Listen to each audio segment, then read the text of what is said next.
기도하겠습니다. 하나님 아버지, 우리가 비록 흙에서 태어났지만 흙으로 들어가는 인생으로 끝나지 않게 하시고 하늘로 올라가 하나님의 성품과 하나님의 나라와 하나님의 영원한 생명에 참여하는 우리 본향의 성도들 될 수 있도록 축복하여 주시옵소서. 예수 그리스도의 피가, 예수 그리스도의 살이 헛되지 않은 인생을 살아갈 수 있도록 역사하여 주시옵소서. 예수 그리스도 이름으로 간절히 기도드렸습니다. 아멘. 오늘은 베드로 후서의 말씀을 신의 성품에 참여하라 라는 제목으로 하나님의 말씀을 전하고자 합니다. 과학과 이성을 중심으로 살아가는 유럽의 대부분의 나라들은 옥스포드 학자들 논쟁 이런 것들을 정리해 보면 결국 인류 역사를 이렇게 정리해내죠. 유럽의 나라들은 사람은 아무 목적 없이 태어나서 아메바와 같은 그런 상태로 태어나 원숭이가 되었다가 동물로 진화되어 결국 동물과 똑같은 성품을 가지고 살아간다. 이것이 과학이고 이성이다. 그래서 사람은 생존하기 위해서 강한 것이 약한 것을 죽이는 것이 당연하고 강한 것은 약한 것을 도태시켜 없애버리는 그런 성품을 가지고 살아가는 것이 당연하다. 그래서 리차드 도킨스라는 학자가 이기적 유전자라는 책에서 결국 인간은 생존하는 기계와 같다 하면서 인간에 대한 모든 이성적 판단이 이제 종결되었죠. 그래서 이 이론 이외에 다른 걸 갖고 얘기를 하면은 이제 그 사람은 아유 무식한 사람, 공부 안 한 사람 뭐 이렇게 되는 거죠. 우리 조상들은 하나의 이야기를 전합니다. 우리 조상들이 어떻게 시작됐냐? 곰과 호랑이가 너무 사람이 되고 싶어 해서 하늘에서 내려온 하늘에 기도를 했습니다. 곰과 호랑이가. 근데 하늘에서 동굴에서 100일 동안 마늘과 쑥만 먹어라. 그 100일을 견디면 사람이 될 수 있다. 호랑이는 끝내 버티지 못하고 도망쳤고 곰은 정말 끝까지 사람이 되고 싶어서 버텨서 곰과 쑥을 먹고 100일 동안 그래서 사람이 됐죠. 그것이 우리 조상의 시작의 이야기다. 비과학적이죠. 우리나라는 전설적입니다. 어느 이야기가 맞을까요? 사람은 짐승이고 절대 짐승을 벗어날 수 없어라는 그 유럽의 이성적이고 과학적인 판단이 맞을까요? 이 신화와 동화 같은 사람은 신이 될 수 있어, 하나님처럼 살아갈 수 있어라는 우리 조상들의 이야기가 맞을까요? 이제 뭐가 맞는지 안 맞는지는 이제 성경을 통해서 보면 알 수가 있겠죠. 자, 성경은 우리 이야기가 맞다고 얘기하고 있습니다. 사람은 동물로 끝나면 안 된다. 사람은 하나님처럼 돼야 된다. 근데 창세기 1장 딱 피면 바로 나오잖아요. 사람은 하나님의 형상과 하나님의 모양으로 창조되었다. 사람은 하나님과 같이 살아야 된다. 이게 창세기 1장의 창조의 내용 아닙니까? 자, 베드로 후서 1장 4절에 우리 조상들의 이야기가 맞다라고 기록되어 있죠. 베드로 후서 1장 4절 이로써 그 보배롭고 지극히 큰 약속을 우리에게 주사 이 약속으로 말미암아 너희가 정욕 때문에 세상에서 썩어질 것을 피하여 신성한 성품에 참여하는 자가 되게 하려 하셨느니라. 그래서 유럽이나 과학, 계몽, 이성주의적인 나라들은 인간을 정욕으로 살아라, 세상에서 썩어져라. 이것이 교육의 목표예요. 아무것도 없다 이거예요. 죽으면 끝이다. 우리나라에도 이런 사람 많죠. 도올, 대표적인 사람이 도올이죠. 도올. 천국은 없다, 지옥은 없다, 죽음은 다 무로 돌아간다. 이런 사람들은 이제 자살을 종용하죠. 사는 것과 죽는 것이 다 똑같은 거야. 근데 성경은 완전히 반대로 말합니다. 하나님의 성품에 참여하는 자가 되라. 하나님처럼 돼야 된다. 이것이 성경과 우리 조상들이 말하는 이야기죠. 사람은 동물 아니다. 사람은 하나님이다. 동물처럼 살아서는 안 된다. 자, 그럼 하나님처럼 산다는 것은 무엇이냐? 신의 성품, 신의 본질, 신의 생명, 신의 진리를 가지고 살아간다는 것은 베드로후서 1장 5절서부터 7절에 잘 기록을 해놨습니다. 그러므로 너희가 더욱 힘써 믿음의 덕을, 덕의 지식을, 지식의 절제를, 절제의 인내를, 인내의 경건을, 경건의 형제 우애를, 형제 우애의 사랑을 더하라. 그래서 이런 인생을 살아가. 여러분이 한번 이제 보세요. 나는 어디까지 와 있나? 믿음은 있나? 덕은 있나? 지식은 있나? 절제는 있나? 인내는 있나? 경건은 있는가? 형제 우애가 있는가? 사랑이 있는가? 그래서 이 내비게이션 정거장을 따라, 철로 역정을 따라 하나님 마지막 아가페 십자가의 사랑, 거기까지 원수를 사랑하는 그 사랑까지 도달하라. 우리나라 뭐 맨날 싸우죠. 맨날 싸우는 게 우리나라의 역사죠, 그죠? 근데 이쪽 얘기나 이쪽 얘기나 틀린 거는 없어요. 틀린 건 없죠, 그죠? 이쪽은 이래, 보수는 가치를 지켜야 된다. 이제 좌파들은 좀 뭔가 새롭게 개혁해서 진보해야 된다. 뭐 다 맞는 말이잖아요. 근데 문제는 뭐냐? 둘 다 틀린 얘기예요. 문제는 뭐냐면 상대방을 지적하고 잘못됐다, 틀렸다고 말하는 게 아니라 본질은 뭐냐면 누가 자기 희생을 할 것인가. 여기에 가장 큰 포인트가 있는 겁니다. 누가 그러면 자기를 십자가에 못 박고 희생하여 하나의 미랄이 돼서 사랑할 것인가. 예수님이 보수적인 가치를 지킨 거 맞죠. 또 진보적이고 개혁적인 이야기를 한 게 맞아요. 예수님은 진보라고 말할 수도 없고 보수라고도 말할 수가 없어요. 근데 예수님은 보수도 아니고 진보도 아니고 예수님의 핵심 사역이 뭡니까? 십자가죠. 십자가.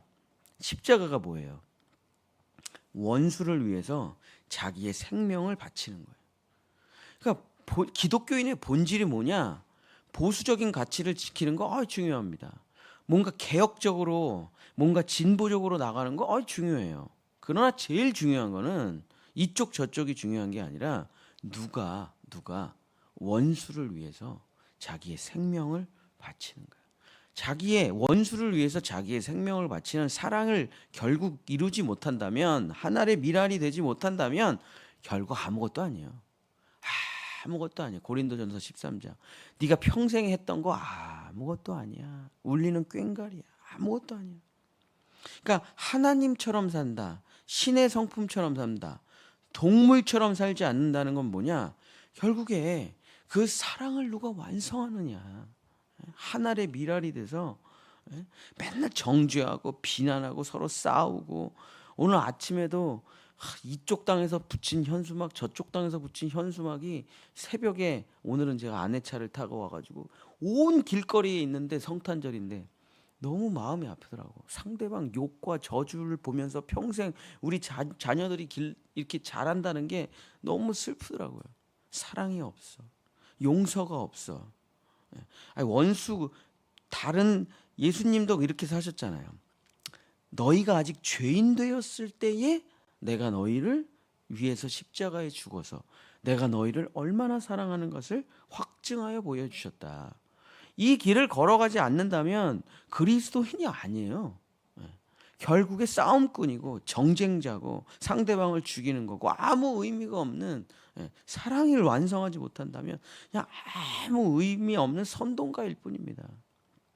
그래서 베드로는 정말 우리에게 귀한 말씀을 전해요. 사람처럼 살지 말고, 짐승처럼도 살지 말고, 사탄처럼도 살지 말고 하나님처럼 살아라. 그 첫 번째가 뭐냐면 믿음이죠. 믿음이란 자기가 될 거를 믿고 자기가 성공할 걸 믿고 그런 게 아니라 말씀을 믿느냐. 말씀을 믿느냐. 이게 첫 번째죠. 말씀을 믿지 못하면 아무것도 아니야. 예, 제가 요즘에 이제 연말 연시라 수많은 사람들을 만나는데 뭐 어떻게 지냈냐 뭐 이런저런 얘기를 듣는데 다 들어보면은 다 자기 나름의 철학을 가지고 사는 거예요. 자기 철학으로. 예, 말씀을 붙잡고 살아가는 사람이 극히 없어요. 그렇죠? 너 왜 살아? 몇 장 몇 절이야. 이 바로바로 나와야 되는데 그냥 자기 경험, 또 자기 지식, 자기 환경, 자기가 처한 처지를 가지고 살아가요, 사람들이. 그렇게 살면 안 되고 나에게 주신 말씀을 이루려고 사는 것이 첫 번째입니다. 이래야 방향이 바뀌는 거예요. 첫 번째가 믿음이에요. 너 왜 살아? 그럼 탁 튀어나와야죠. 몇 장 몇 절. 두 번째는 뭐냐면 덕입니다. 덕이라는 거는 탁월한 도덕성이에요.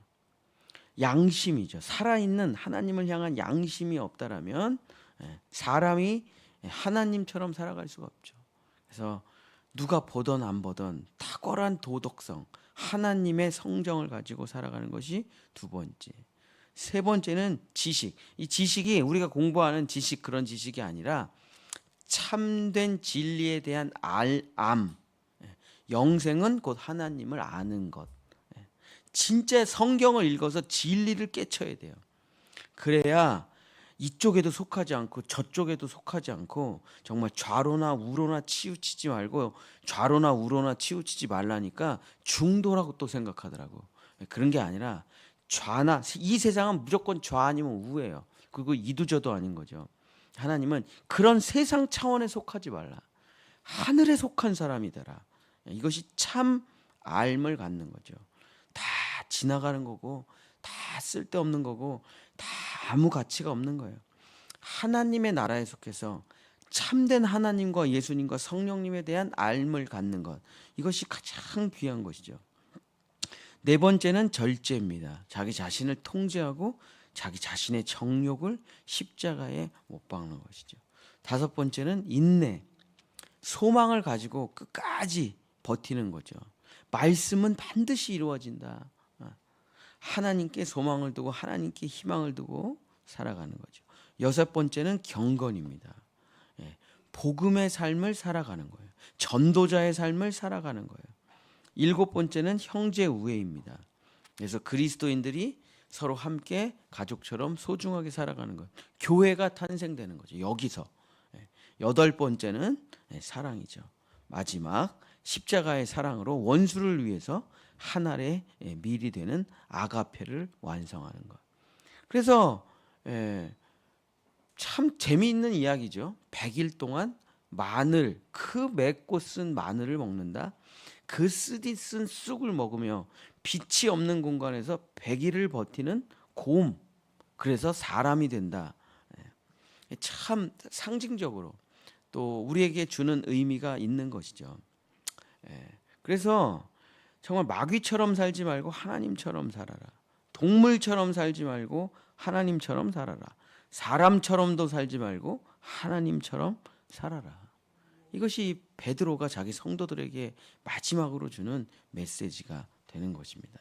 사랑하는 본향의 성도 여러분, 창세기 시작부터 성경은 또 마지막까지 새하늘과 새 땅의 거룩한 성생 예루살렘에 들어갈 때까지 성경은 시종일관 처음부터 끝까지 너희는 하나님의 자녀다. 하나님처럼 살아야 된다. 그거를 끊임없이 얘기합니다.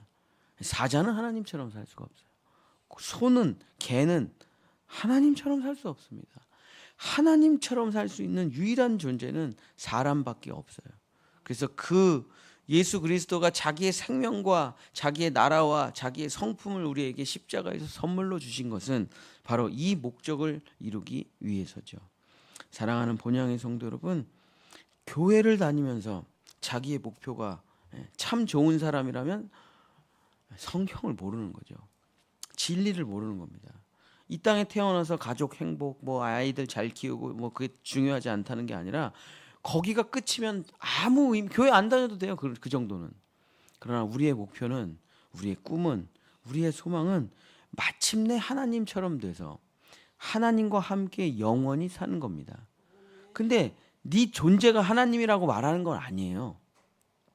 신의 성품에 참여하라. 그래서 우리 본향의 성도들, 우리 자녀들, 우리가 걸어가는 마지막 목표를 항상 이렇게 둬야 됩니다. 하나님의 나라, 하나님의 생명, 하나님의 성품. 나는 하나님의 아들이 된다. 그래서 마지막 하늘의 미랄이 돼서 원수를 위해서 내 생명을 던지고 나도 예수님처럼 하나님의 품에 안기리라. 그 사랑의 완성이 되시는 우리 본향의 모든 성도님들 되시길 예수님의 이름으로 간절히 축복합니다. 기도하겠습니다. 주여, 우리는 동물이 아닙니다. 우리는 사람도 아닙니다. 예수 그리스도께서 우리를 자기의 생명으로 사셨기 때문입니다. 자기의 피로 우리를 사셨기 때문입니다. 그래서 어둠 속에, 지옥 속에 멸망할 수밖에 없는 동물과 같은 인생을, 본능으로 살아갈 수밖에 없는 비참한 인생을 하나님의 성령으로 건져주셨음을 우리는 믿사오니 주여, 내가 가는 이 길이 그저 동물의 인생이 아니요, 짐승의 인생이 아니요, 존귀한 하나님의 자녀가 되는 귀하고 복된 삶을 살아갈 수 있도록 축복하여 주시옵소서. 여호와는 내게 복을 주시고 너를 지키시기를 원하며 여호와는 그 얼굴을 내게 비추사 은혜 베푸시기를 원하며 여호와는 그 얼굴을 내게로 향하여 드사 평강 주시기를 원하노라.